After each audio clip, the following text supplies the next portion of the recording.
Mchezo ambao unasubiriwa kwa shauku kubwa na Watanzania ni kati ya Singida Black Star dhidi ya Simba Sport Club.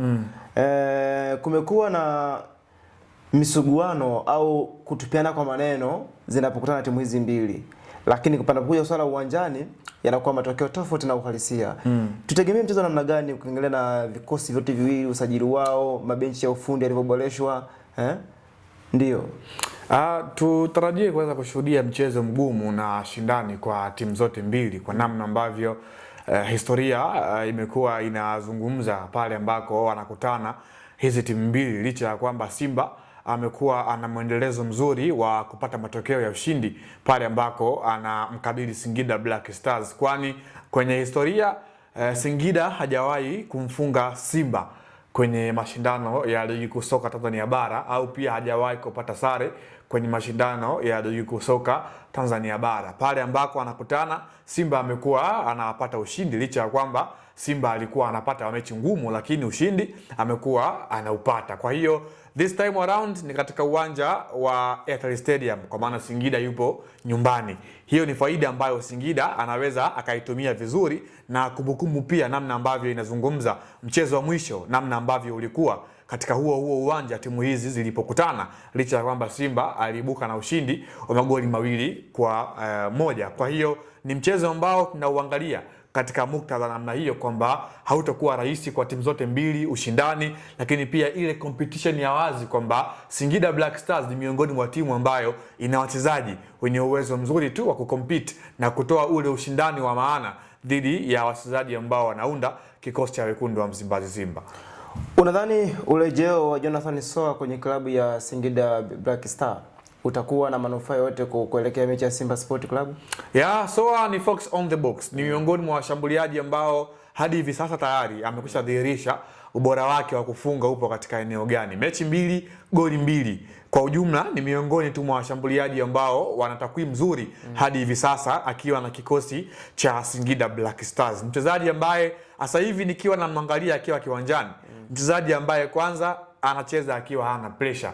Ni kama vile yule Soa wa msimu wa kwanza akiwa na Singida Black Stars. Namna ambavyo alikuwa anacheza, anakimbia kwenye maeneo, anajua kujipossess, lakini pia ni mshambuliaji ambaye anajua kufunga, jambo ambalo limekwenda kumuongezea mwalimu Papiki Moto uwanda mpana katika upande wa eneo la kushambulia. Tofauti na msimu uliopita, Singida ilikuwa inakosa mshambuliaji aina ya Soa. Walikuwa wana Gede ambaye alikuwa na in and out nyingi, walikuwa wanarupia mwanzoni mwa msimu ambaye baadaye akaja akaondoka, lakini pia walikuwa wana huyu mkongomani Baranga ambaye na yeye pia alikuwa ana in and out nyingi. Lakini safari hii mwalimu ana option mbili. Ana Soa ambaye anafanya vizuri, ameshafunga goli 2 mpaka hivi sasa, ambaye ni fox on the box, lakini pia kwenye reserve ana option ya kuwa na mtu kama vile Matthew Segis ambaye hadi wakati huu ameshafunga goli 1. Kwa hiyo ni eneo ambalo mwalimu Papiki Moto anaelekea kwenye huu mchezo akiwa ana wale wachezaji ambao wanaweza wakampatia kile ambacho anakihitaji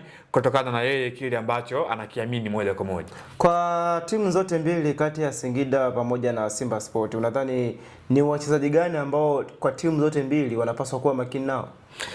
Kwa Simba iko wazi, na mara kadhaa nimekuwa nikizungumza hapa kwamba Simba ubora wao mara kadhaa umekuwa unaonekana hasa pale katika maeneo yake ya pembeni. Yuko Elim Panzu, yuko Libasege, yuko Ura, ambao hawa kimsingi ukiangalia kwenye mechi 2 za Simba ambazo wamecheza wamehusika kwa kiasi kikubwa, kama sio kufunga basi kuassist, kwa maana ku-create nafasi. Kwa hiyo ni wazi kwamba ubora wa Simba upo katika ile eneo. Lakini pia katikati mwa uwanja tulishuhudia mechi iliyopita mwalimu Steve Baka alimpumzisha Yusuf Kagoma kwa ajili tu alikuwa anafikiria kwamba mechi yake inayofuata ni dhidi ya Singida, miongoni mwa timu ambayo pia katikati mwa uwanja wamekuwa wana ubora mkubwa na viungo ambao wenye hiyo quality, jambo ambalo likamfanya mwalimu Steve Baka aweze kufikiria kwamba ni vyema kuweza kumpumzisha mtu kama Kagoma ili mradi awe na nguvu, ili aweze kuwa imara katika upande wa kupambana kwenye bato ambalo kwa siku ya kesho wanakwenda kulishuhudia moja kwa moja. Kwa hiyo Simba ubora wao upo katika hayo maeneo, kushambulia, lakini pia katika upande wa namna nzuri ambayo unaweza ukaishape katikati mwa uwanja. Lakini katika huu mchezo nafikiri mtu kama Elim Panzu anaweza akawa ni silaha ama funguo ya kuweza kuifungua safu ya ulinzi ya timu ya Singida Black Stars kwa walinzi ambao wanapatikana wakina huyu kwa maana Tanimu ambaye amerejea kwenye kikosi cha Singida Black Stars ni miongoni mwa walinzi bora ambao wana quality nzuri. Kwa hiyo unahitaji pia uwe na mshambuliaji ambaye ni mjanja ambaye ana uwezo mzuri pia wa kukimbia maeneo mengi ya uwanja. Kwa hiyo nafikiri mchezo tunakwenda kuelekea kwa namna hiyo na ubora ambao Simba mara kadhaa amekuwa anautumia kwa kiasi kikubwa. Kwa Singida of course katikati mwa uwanja wamekuwa wana huo ubora. Wakina Kayeke Emmanuel yuko pale, Pipino, wakina Shehani Ibrahim, lakini pia ameongezeka Damaro ambaye ameingia kwenye kikosi akitokea Young Africans, lakini pia yuko ama eneo jingine ni katika eneo la walinzi wa pembeni. Yuko Ibrahimu Imoro, ana uwezo mzuri wa kuoverlap na kuunderlap, lakini pia kuna mtu kama vile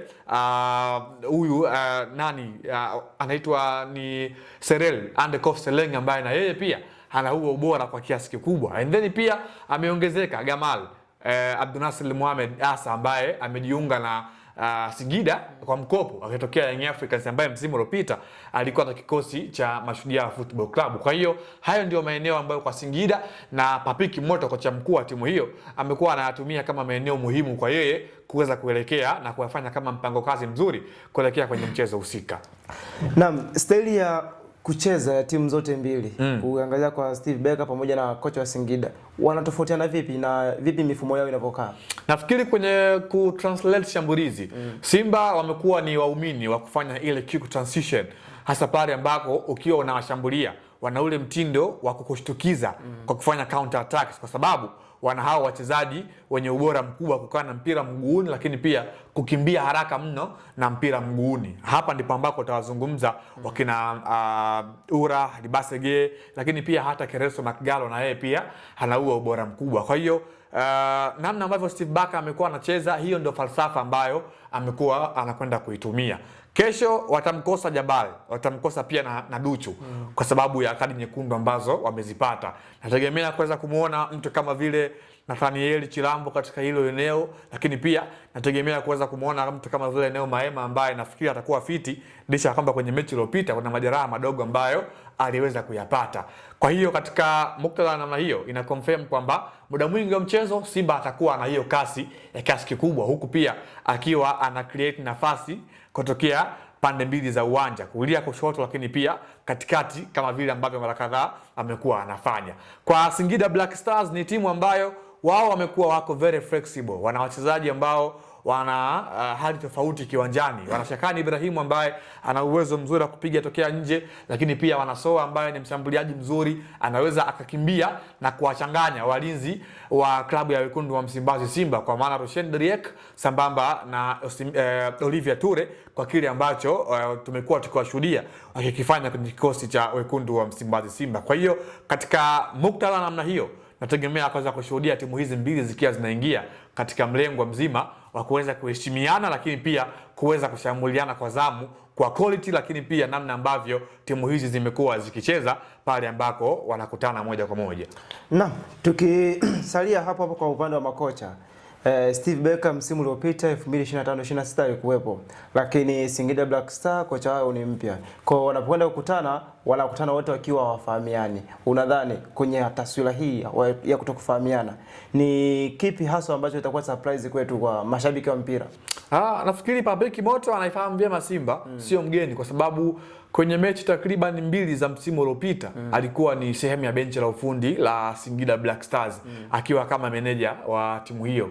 Kwa hiyo sasa hivi tu amebadilishiwa majukumu na kuwa kocha mkuu, lakini kimsingi Steve Barker anamfahamu Kimoto na Kimoto pia anamfahamu Steve Barker vizuri. Kwa hiyo kuna kitu ambacho kama faida wanaweza wakawa wamakipata kutokana na hivi ambavyo wanaingia kwenye huu mchezo wakiwa wanafahamiana vyema. Kwa hiyo sidhani kama katika mazingira ya kufahamiana ama kutofahamiana yanaweza yakawa yana athari kwa namna yoyote ile katika mchezo wa kesho majira ya saa 12 kamili kwa saa za Afrika ya Mashariki. 10 ya 10 unampa nani kwa upande wa Simba, unampa ngapi, na Singida Black Star unampa ngapi? Nafikiri kwa Simba nitampa 9 ya 10 kuweza kuibuka na ushindi kwenye mchezo wa kesho, lakini Singida nitampa zaidi sare kuliko kupata matokeo ya ushindi mbele ya Wekundu wa Msimbazi Simba.